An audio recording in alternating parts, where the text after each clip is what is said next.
PH meter को practically calibrate करने जा रहे हैं। तो फर्स्ट वन, इस मशीन के 3 पार्ट्स हैं। ये टेम्परेचर सेंसर, टेम्परेचर प्रोब, ये पीएच मीटर का इलेक्ट्रोड और इसके पीछे सेंसर दूसरा भी मौजूद है जिसको आप ऑटो और मैनुअल पे सेट कर सकते हैं। जब फर्स्ट वन पे आपने मशीन का ये पावर ऑन ऑफ वाला बटन है, इसको आपने ऑन करना है। ऑन करने के बाद मशीन ये मीटर इस सिचुएशन में आपको मिलेगा। उसके बाद ये जो पीएच इलेक्ट्रोड है इसको हम 3 मोलर KCl में स्टोर करते हैं। 3 मोलर KCl सोल्यूशन इसके अंदर मौजूद है। इसके अंदर हम इसको प्रॉपर स्टोर करते हैं आफ्टर यूज़।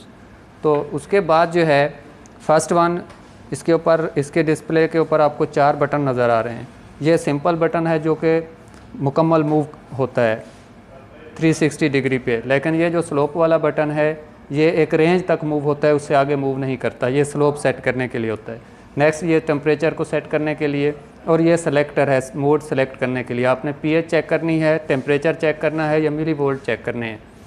तो आइए इससे पहले मैं आपको एक दफ़ा मुख्तलिफ जो मेरे पास 3 बफ़र पड़े हैं उनकी पीएच चेक कर लेते हैं।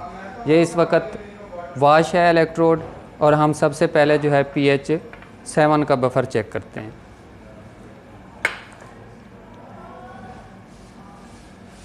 ये pH 7.02 दे रहा है।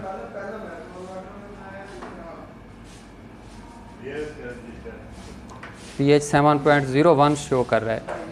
अब नेक्स्ट इसी तरह हम इसको थोड़ा वॉश करने के बाद नेक्स्ट बफ़र जो है उसकी pH चेक करेंगे।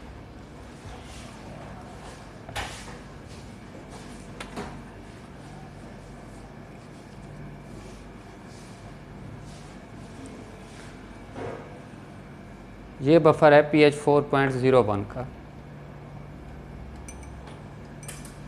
ये इलेक्ट्रोड टच नहीं करना चाहिए इस कंटेनर के साथ।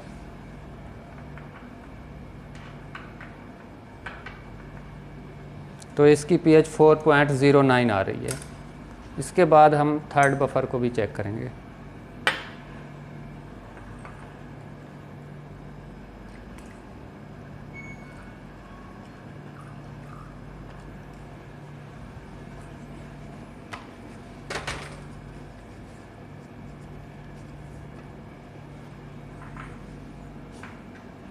ये जो हमारे पास बफ़र है ये pH 8.86 का है।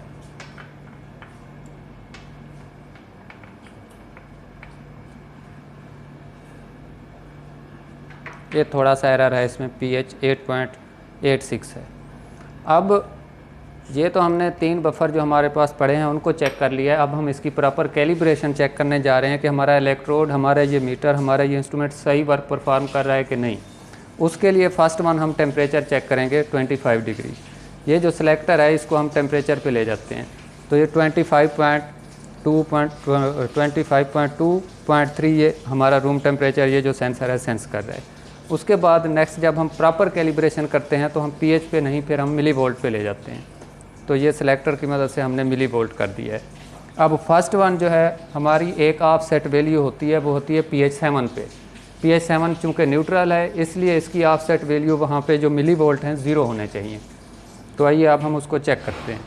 तो उसमें जो फ्लैक्चुएशन है अफोर्डेबल वो है ±30 मिली वोल्ट। आप pH 7 का बफ़र लगा रहे हैं तो उसमें ±30 मिली वोल्ट का डिफरेंस अफोर्डेबल है। तो आइए अब हम फर्स्ट वन पे जो हमारा pH 7 का बफ़र है उसको चेक करते हैं, उसके मिली वोल्ट। तो ये देखें 0 आना चाहिए, लेकिन हमारा आ रहा है -00। अब प्रॉपर 0 हो गया है। तो इसमें जो फ्लैक्चुएशन है वो ±30 मिली वोल्ट की है। तो इसमें आपका ऑफसेट वैल्यू का जो एरर है वो 1 आ रहा है।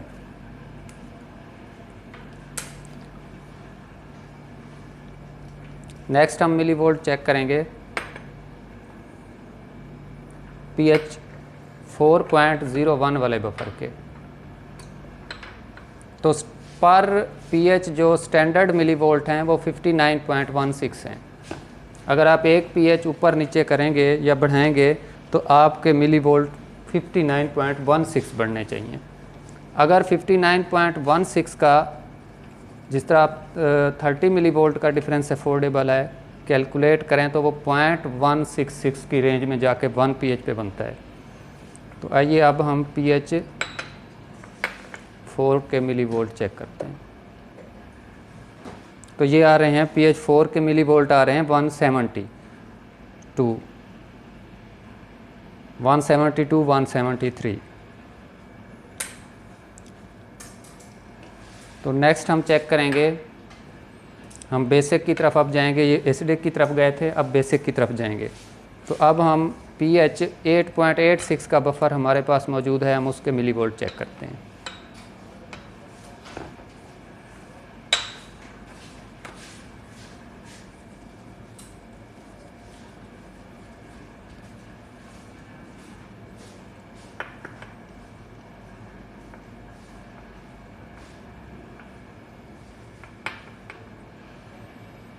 अब क्योंकि हम बेसिक की तरफ जा रहे हैं इसलिए मिली वोल्ट माइनस में आ रहे हैं। 59.16 पर pH तब्दील होगा इसका मिली वोल्ट।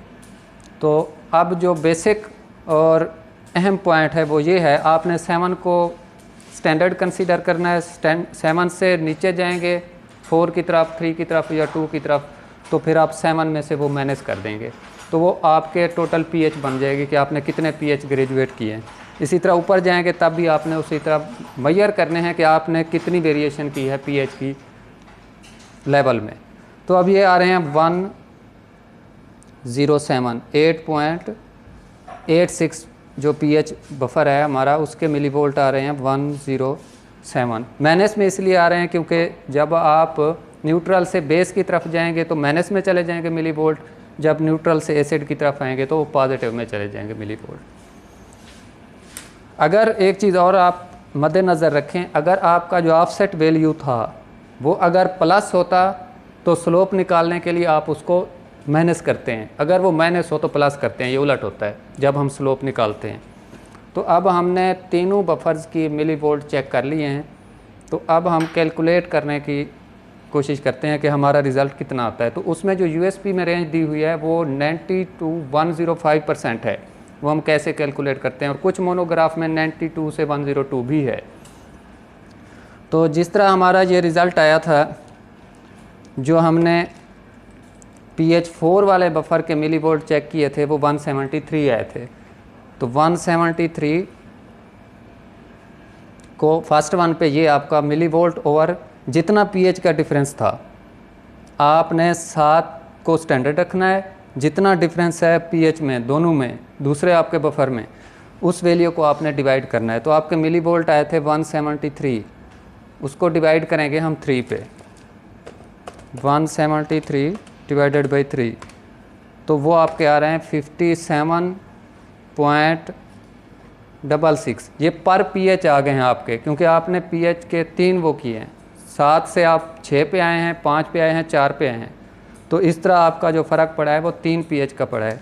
तो जितने मिली वोल्ट आए थे हमने उनको डिवाइड किया है, तो पर pH आपके मिली वोल्ट निकल आए हैं 57.66। लेकिन जो स्टैंडर्ड हैं, मैं पहले आपको बता चुका हूँ, वो हैं 59.16 मिली वोल्ट आपके पर pH बढ़ने या कम होने चाहिए। तो जब हम रिज़ल्ट निकालेंगे, स्लोप निकालेंगे, तो उसके लिए ये है कि आपने 57.66 जो आपके मिली वोल्ट हैं और जितने आपके स्टैंडर्ड हैं उनको निकालेंगे, 59.16 पे डिवाइड करेंगे, तो इससे आपका रिज़ल्ट आएगा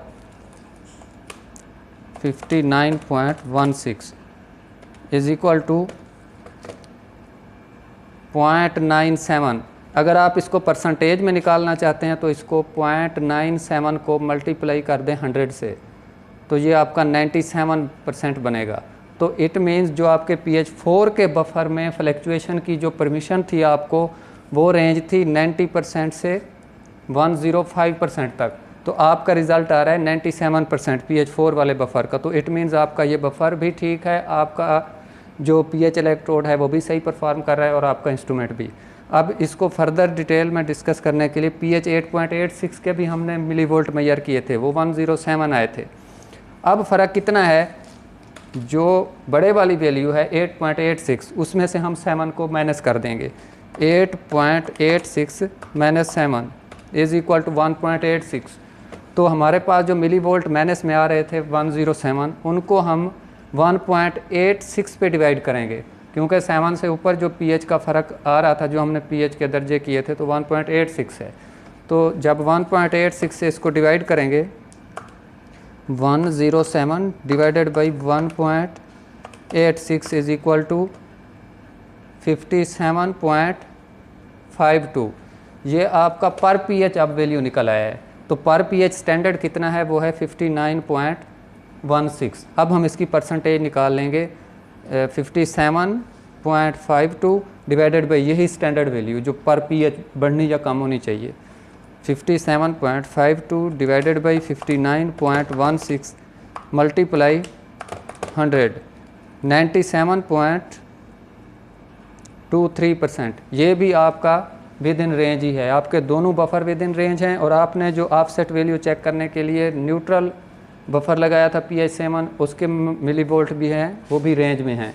उनमें जो फ्लैक्चुएशन थी ±30 मिली वोल्ट की थी, लेकिन आपका जो एरर आया था वो जस्ट 1 का ही आया था।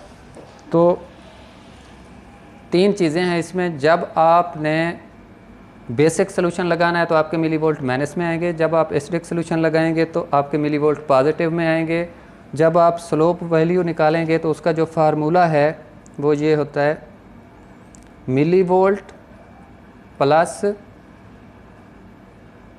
जो आपका ऑफसेट वैल्यू था उसका एरर, ऑफसेट वैल्यू एरर। यहाँ पे मैंने एक हिंट बताया है, अगर आपका जो 7 pH पे प्लस आ रहा है तो यहाँ पे आप उसको माइनस करेंगे, अगर माइनस आ रहा है तो आप उसको प्लस करेंगे। तो उसके बाद नेक्स्ट आपका ये वाला फार्मूला लगेगा, जिससे आप डिवाइड करके ये निकाल सकते हैं आप अपने इंस्ट्रूमेंट की एक्यूरेसी, लिनियरिटी वगैरह। तो बाकी जो थ्योरी थी वो मैं पहले आपको बता चुका हूँ। तो ये था सिंपल वे में pH मीटर को प्रॉपर वे में मिली वोल्ट के हिसाब से कैलिब्रेट करने का मेथड, ताकि आप अपने इंस्ट्रूमेंट पे रिलाई कर सकें कि मेरा इंस्ट्रूमेंट इसके पार्ट्स सही परफॉर्म कर रहे हैं कि नहीं। ओके, अल्लाह हाफिज़।